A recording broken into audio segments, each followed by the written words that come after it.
दोस्तों कहते हैं कि ऊपर वाले की लाठी में आवाज नहीं होती, लेकिन जिस पर गिरती है उसे ऐसा घाव दे जाती है जो ना तो दिखाई पड़ता है और ना ही किसी वैद्य या डॉक्टर के पास उसका मरहम मिलता है। इससे पहले कि आज की कहानी हम शुरू करें, आप यह बात गांठ बांध लें कि जीवन में कभी किसी का बुरा नहीं करेंगे, क्योंकि याद रखना, इस मृत्यु लोक के संविधान की प्रथम धारा यही है कि प्रत्येक प्राणी को अपना कर्म फल अवश्य भोगना पड़ता है। उम्मीद करता हूं कि यह कहानी सुनने के बाद आप अपनी सोच, चरित्र और व्यक्तित्व आदि सभी में एक सकारात्मक बदलाव महसूस करेंगे। मित्रों, पुराने समय की बात है। एक बहादुर सैनिक था। सैनिक बड़ा स्वाभिमानी और राष्ट्र प्रेमी था, परंतु दुर्भाग्य कि वह अकेला था। माता पिता की मृत्यु हो चुकी थी। भाई बहन कोई थे नहीं। अविवाहित था, क्योंकि जिसे चाहता था वह मिली नहीं और दूसरी कोई स्वीकार नहीं थी। दौलत बहुत थी, मगर खर्च करने वाला कोई नहीं। इसी सैनिक के बचपन का मित्र कस्बे का एक सामान्य व्यापारी था। इसी मित्र ने एक दिन सैनिक से कहा कि तुम्हारे पास इतना रुपया पैसा है, लेकिन बेकार पड़ा है। अभी तुम्हें इसकी आवश्यकता भी नहीं है। यदि तुम चाहो तो मैं तुम्हारे रुपयों को अपने कारोबार में इस्तेमाल कर लूं। जैसे जैसे कारोबार बढ़ेगा तो तुम्हारे पैसे भी बढ़ेंगे, और तुम्हें जब भी जरूरत पड़े मैं तुम्हें ब्याज समेत रुपए चुका दूंगा। सैनिक को अपने मित्र पर भरोसा था, और वैसे भी जिनका अपना कोई नहीं होता, वे उस हर व्यक्ति पर भरोसा कर ही लेते हैं जो नजदीक दिखाई पड़ता है। सैनिक ने एक बड़ी धनराशि अपने व्यापारी मित्र को दे दी। व्यापारी मित्र ने यह पैसा अपने कारोबार में लगाया और खूब तरक्की की। देखते देखते कस्बे का सामान्य व्यापारी अब शहर का प्रतिष्ठित व्यापारी बन चुका था। इधर सैनिक अपनी राष्ट्र सेवा में समर्पित मुस्तैदी से सीमा पर तैनात था। इसी समय पड़ोसी राष्ट्र से युद्ध छिड़ा। सैनिक ने युद्ध में बढ़ चढ़कर शौर्य का प्रदर्शन किया, परंतु अचानक एक दुर्घटना घटी। सैनिक जिस घोड़ी पर सवार था, उस घोड़ी ने सैनिक के आदेश मानने से इनकार कर दिया। सैनिक के ना चाहते हुए भी घोड़ी दुश्मनों के खेमे में जा घुसी। जब तक जीवन था, सैनिक ने वीरता से शत्रुओं का संहार किया और अंततः वीर गति को प्राप्त हो गया। वह अड़ियल घोड़ी भी वहीं मारी गई।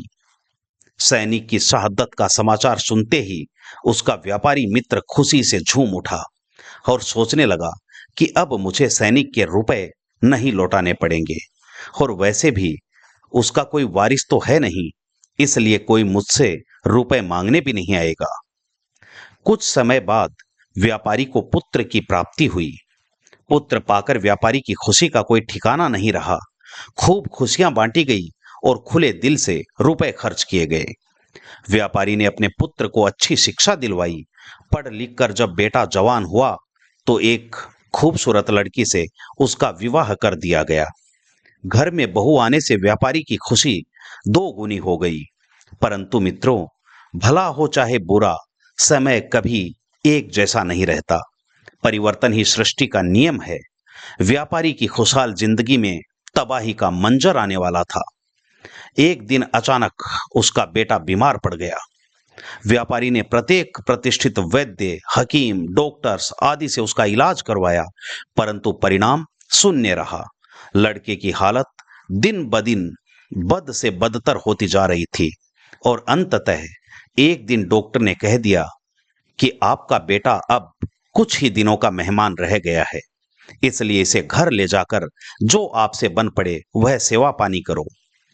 रोता बिलखता व्यापारी अपने बेटे को लेकर घर पहुंचा, और अगले ही दिन उसका बेटा मृत्यु को प्राप्त हो गया।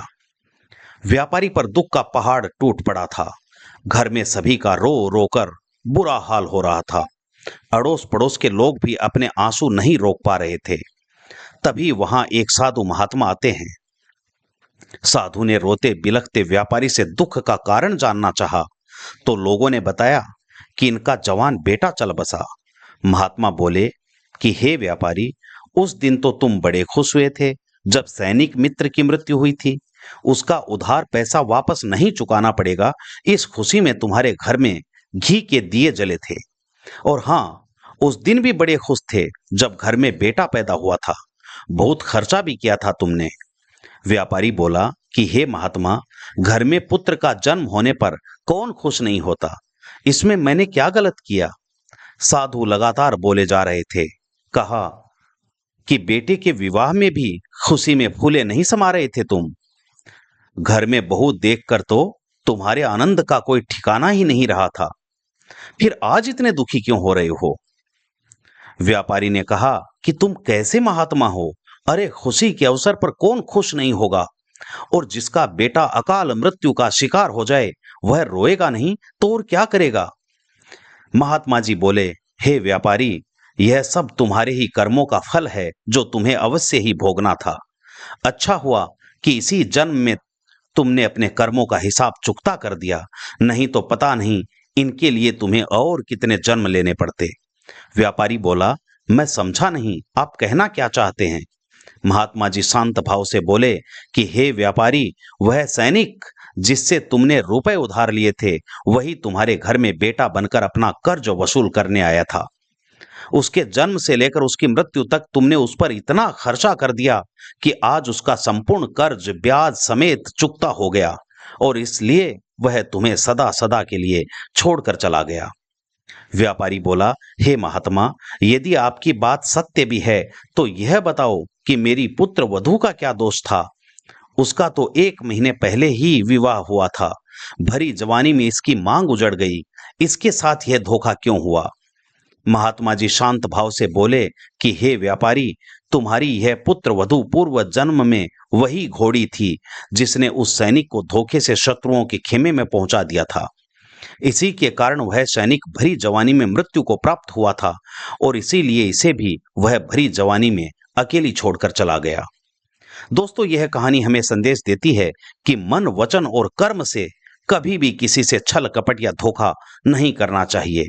इसी तरह की शानदार कहानी सुनने के लिए आप हमारे चैनल को सब्सक्राइब जरूर करें। बहुत बहुत धन्यवाद।